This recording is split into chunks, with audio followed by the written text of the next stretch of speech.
मुझे आज से लगभग 3 साल पहले मेजेंटा लाइन के उद्घाटन का सौभाग्य मिला था। आज फिर इसी रूट पर देश की पहली पूरी तरह से ऑटोमेटेड मेट्रो, जिसको हम बोलचाल की भाषा में ड्राइवरलेस मेट्रो भी कहते हैं, इसका उद्घाटन करने का अवसर मिला। ये दिखाता है कि भारत कितनी तेजी से स्मार्ट सिस्टम की तरफ आगे बढ़ रहा है। आज नेशनल कॉमन मोबिलिटी कार्ड, इससे भी दिल्ली मेट्रो जुड़ रही है। पिछले साल अहमदाबाद से इसकी शुरुआत हुई थी। आज इसका विस्तार दिल्ली मेट्रो की एयरपोर्ट एक्सप्रेस लाइन में हो रहा है। आज का यह आयोजन अर्बन डेवलपमेंट को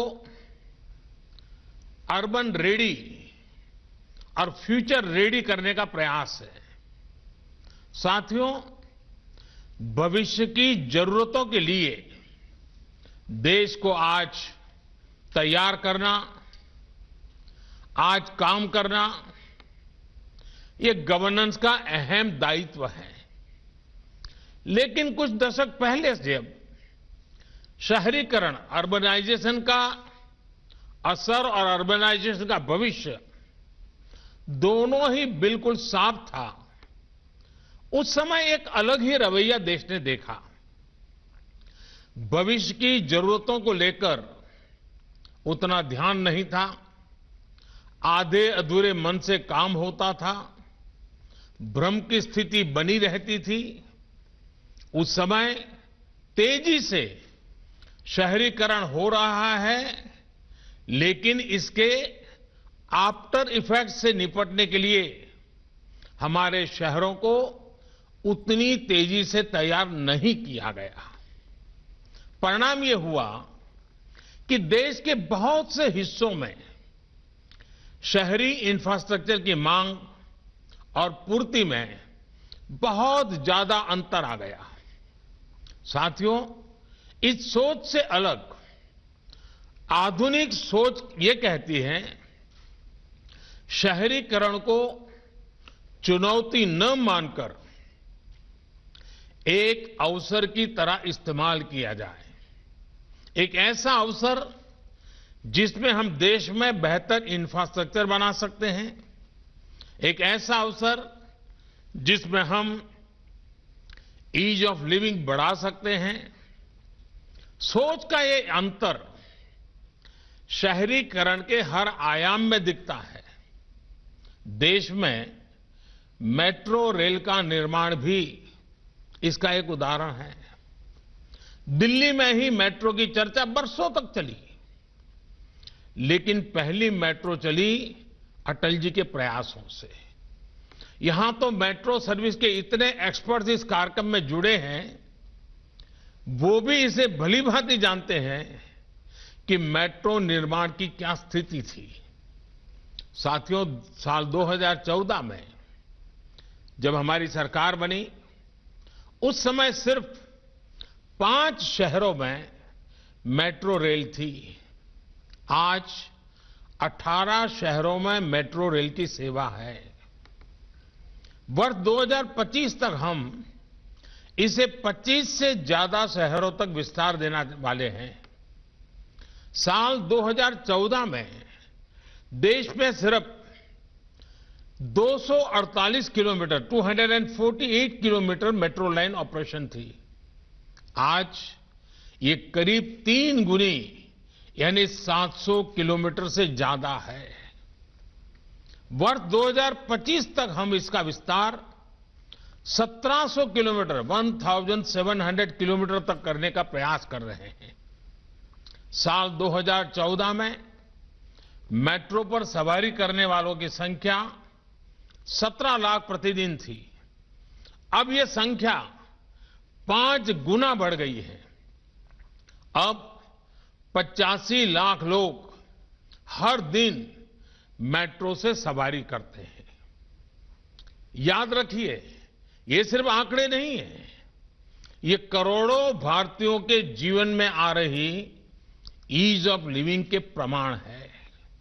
ये सिर्फ ईंट, पत्थर, कंक्रीट और लोहे से बने इंफ्रास्ट्रक्चर नहीं, बल्कि ये देश के नागरिकों, देश के मिडिल क्लास की आकांक्षा पूरा होने के साक्ष्य हैं। साथियों, आखिर ये परिवर्तन, ये बदलाव आया कैसे? ब्यूरोक्रेसी वही है, लोग वही हैं, फिर कैसे इतना तेज काम हुआ? इसकी वजह यही रही कि हमने शहरीकरण को चुनौती नहीं बल्कि अवसर के रूप में देखा। हमारे देश में पहले कभी मेट्रो को लेकर कोई नीति ही नहीं थी। कोई नेता कहीं वायदा कराता था, कोई सरकार किसी को संतुष्ट करने के लिए मेट्रो का ऐलान कर देती थी। हमारी सरकार ने इस एडहोकिज्म से बाहर आकर के मेट्रो के संबंध में पॉलिसी भी बनाई और उसे चौतरफा रणनीति के साथ लागू भी किया। हमने जोर दिया स्थानीय मांग के हिसाब से काम करने पर। हमने जोर दिया स्थानीय मानकों को बढ़ावा देने पर। हमने जोर दिया मेक इन इंडिया के ज्यादा से ज्यादा विस्तार पर। हमने जोर दिया आधुनिक टेक्नोलॉजी के उपयोग पर। साथियों, आप में से अधिकांश लोग ये जानते हैं कि देश के अलग अलग शहरों की अलग अलग आवश्यकताएं, अलग अलग आकांक्षाएं और अलग अलग चुनौतियां होती हैं। अगर हम एक ही फिक्स मॉडल बनाकर मेट्रो रेल का संचालन करते तो तेजी से विस्तार संभव ही नहीं था। हमने ध्यान दिया कि मेट्रो का विस्तार, ट्रांसपोर्ट के आधुनिक तौर तरीकों का इस्तेमाल शहर के लोगों की जरूरतों और वहां की प्रोफेशनल लाइफस्टाइल के हिसाब से ही होना चाहिए। यही वजह है कि अलग अलग शहरों में अलग अलग तरह ही अलग अलग प्रकार की मेट्रो रेल पर काम हो रहा है। मैं आपको कुछ उदाहरण देता हूं।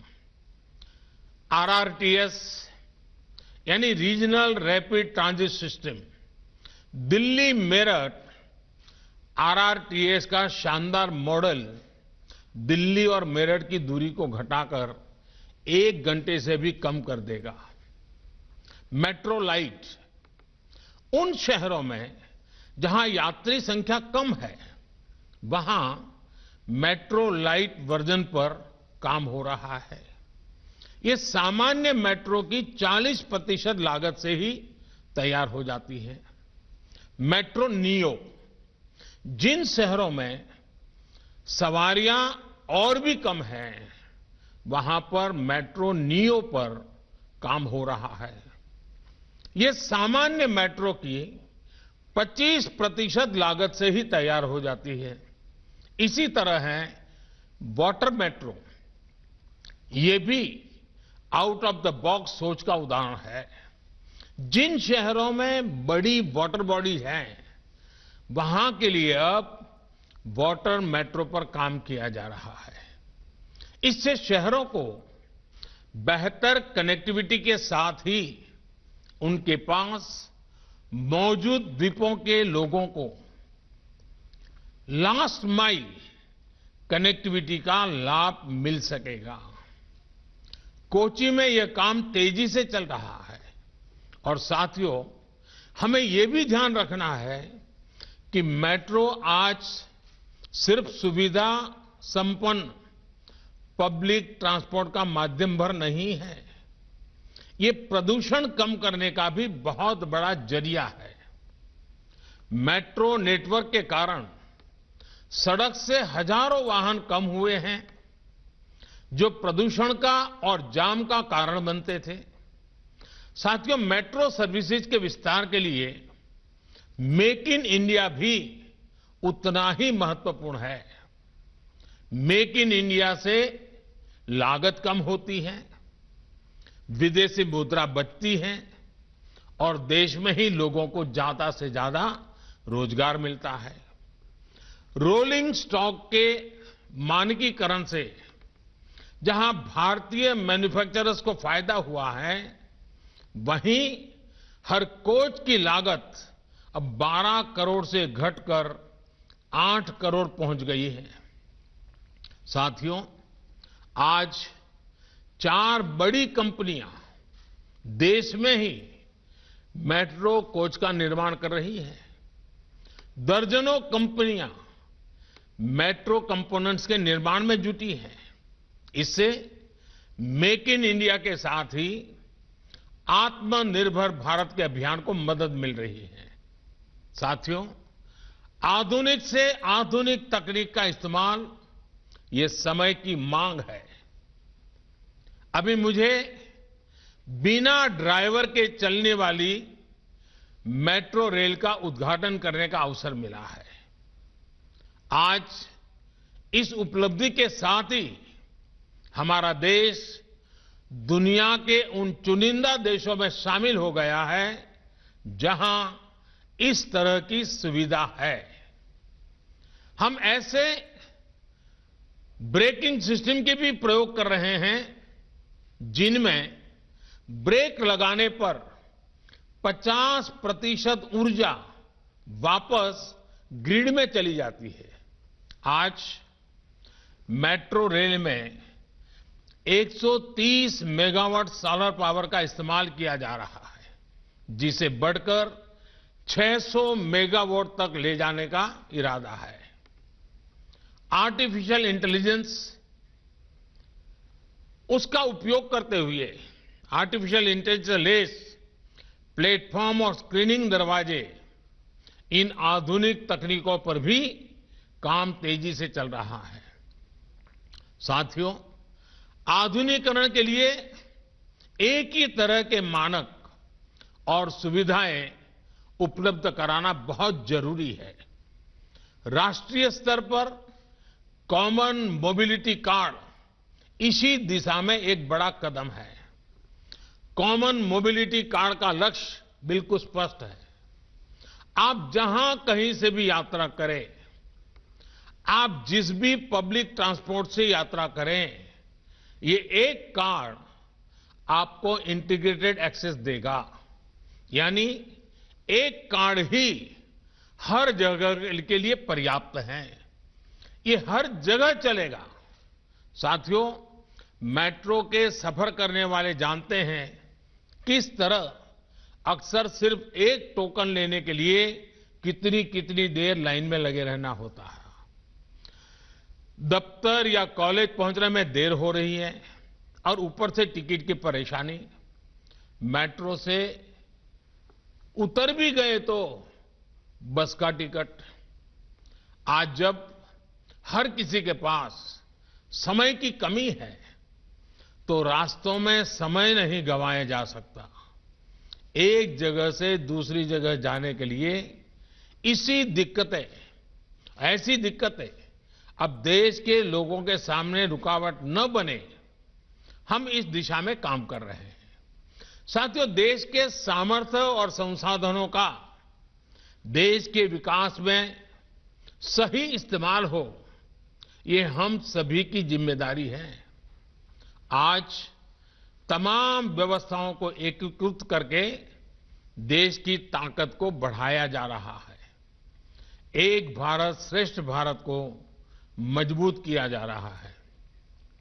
One nation one mobility card की तरह ही बीते वर्षों में हमारी सरकार ने देश की व्यवस्थाओं का एकीकरण करने के लिए अनेक काम किए हैं।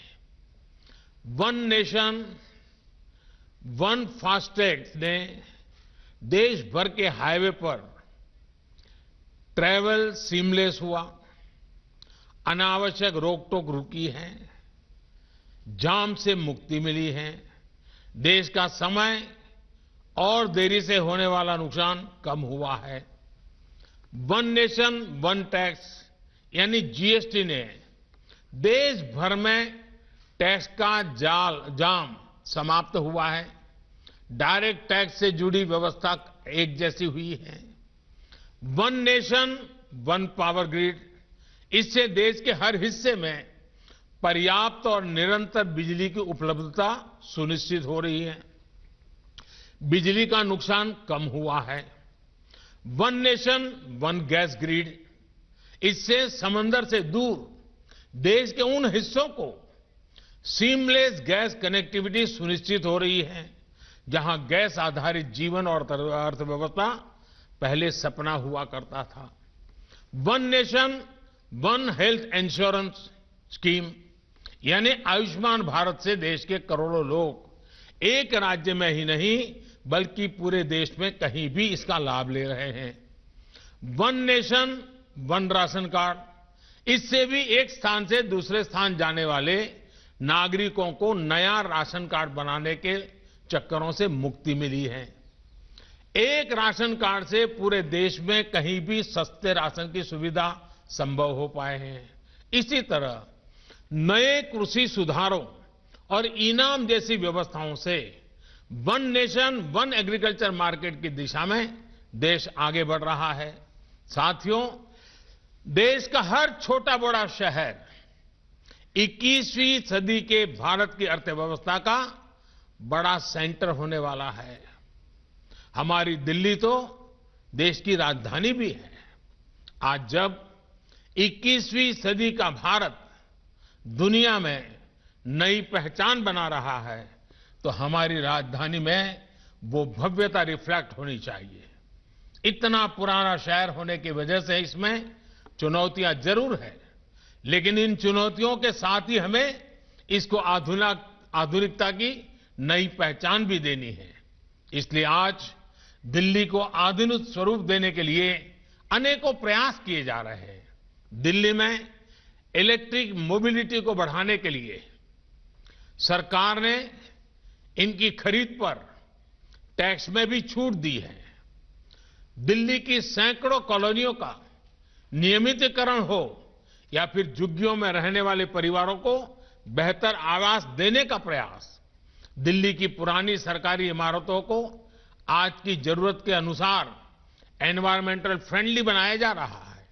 जो पुराना इंफ्रास्ट्रक्चर है उसको आधुनिक टेक्नोलॉजी आधारित इंफ्रास्ट्रक्चर से बदला जा रहा है। साथियों, दिल्ली में पुराने टूरिस्ट डेस्टिनेशन के अलावा 21वीं सदी के नए आकर्षण भी हो, इसके लिए काम जारी है। Delhi international conference, international exhibition, international business tourism इसका अहम सेंटर होने वाला है। इसके लिए द्वारका में देश का सबसे बड़ा सेंटर बन रहा है। इसी तरह एक और जहां नई संसद भवन के निर्माण का काम शुरू हुआ है, वहीं एक बहुत बड़े भारत वंदना पार्क को भी तैयार किया जा रहा है। ऐसे हर काम से दिल्ली वालों के लिए हजारों रोजगार भी बन रहे हैं और शहर की तस्वीर भी बदल रही है। दिल्ली 130 करोड़ से अधिक आबादी की दुनिया की बड़ी आर्थिक और सामरिक ताकत की राजधानी है। उसी भव्यता के दर्शन यहां होने चाहिए। मुझे विश्वास है कि हम सब मिलकर काम करते हुए दिल्ली के नागरिकों का जीवन और बेहतर बनाएंगे, दिल्ली को और आधुनिक बनाएंगे। एक बार फिर नई सुविधाओं के लिए मैं देश को भी और दिल्ली वासियों को भी बहुत बहुत बधाई देता हूं। धन्यवाद।